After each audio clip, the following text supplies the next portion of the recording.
Hi there, this is Lisa. I am working on a portrait I just started, and I just wanted to show you. I knew this little girl when she was in kindergarten, and they first gave me a picture of her with her riding hat on. And I said, well, how does she wear her hair? Lucky girl, she has this great magazine hair that is just quite something. So good as enough any for me to show how I would do hair.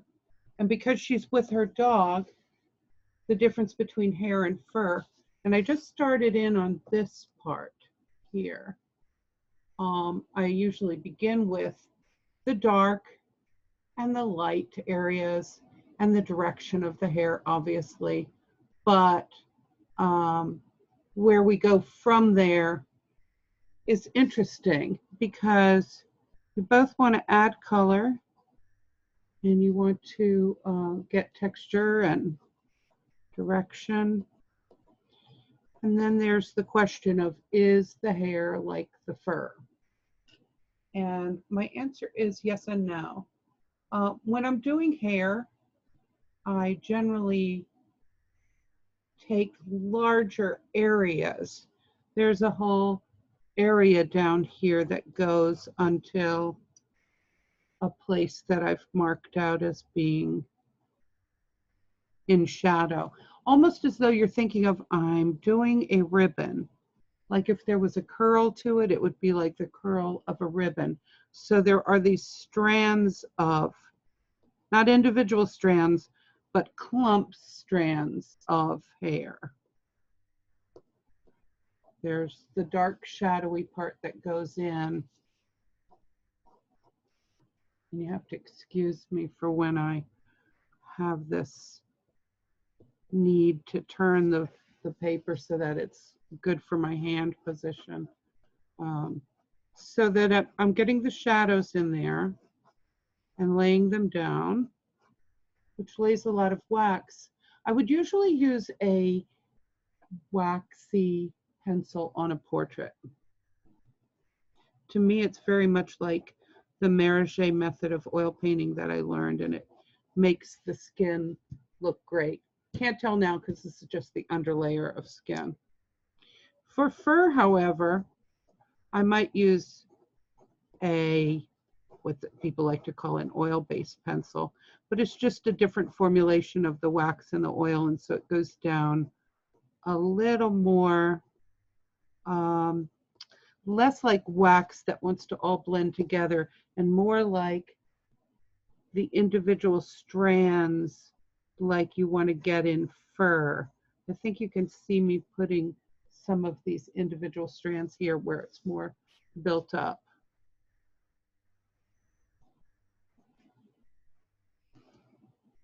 Then, of course, where it goes back in towards the head and it's shadowy, I can put those colors.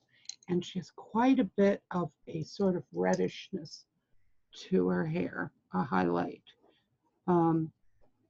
It's actually an undertone. Now, I used to be a hairdresser, and if you lighten somebody's hair and they had a violet base, a red base, an orange base to the hair, and when you lighten it, like if you lighten this hair, it would probably all come up bright orange. She's got a lot of orange undertone to her hair. Doesn't mean that she has red hair. It just means that when you're using colors, pick the colors that have the orangier,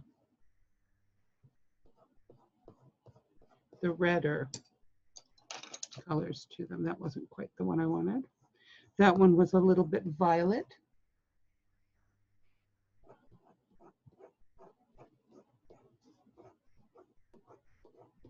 It's all that hair coloring. You want a violet base blonde so that your blonde doesn't turn brassy and yellow, because violet is the complementary color to yellow.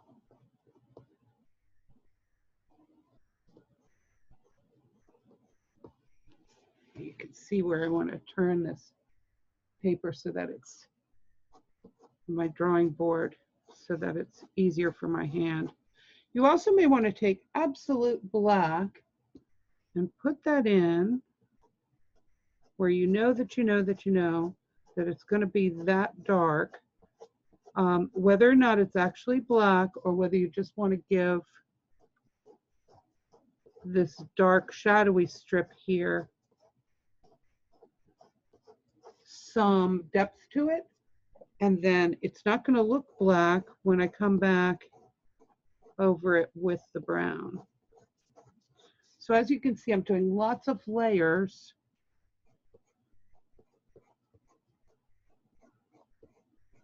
of colors, lots of different strands of hair. They're still appearing like various strands of hair. And then you want to come in and, just like we would do with the fur, you could come in with the eraser, give it some depth.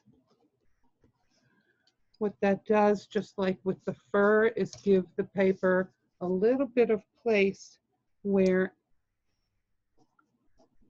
I've made an eraser mark, and it gives the pencil somewhere to cling on to, so that I'm starting to get that look of different strands. And if there's some really defining place, you may want to keep that clean by erasing over it.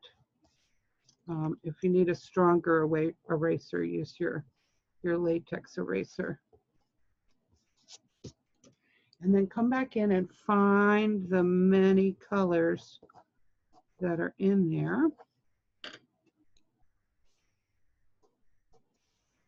Sort of go through the range again and again. Now, it may seem a little bit soon for this, but you can take your slice tool and start to find some individual strands. And like I said, some of the prominent ones. When you do this on an animal, you might do it a little more towards the end, and you might do it a little more overall. Whereas here, I want to pick out some of the more prominent places where I see little strands.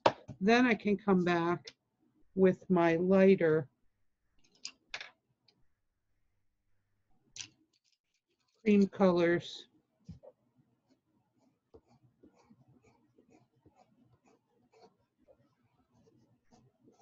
and find those strands, as well as coming back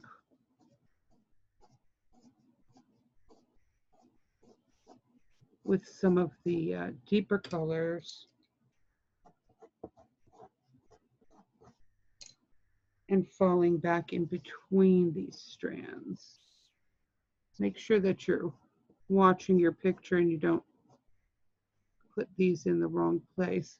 But you can see that it's slowly building up to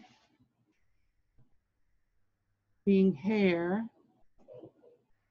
that looks more and more like actual hair, even more so in person than what I'm seeing on the screen. But I hope that you get the idea.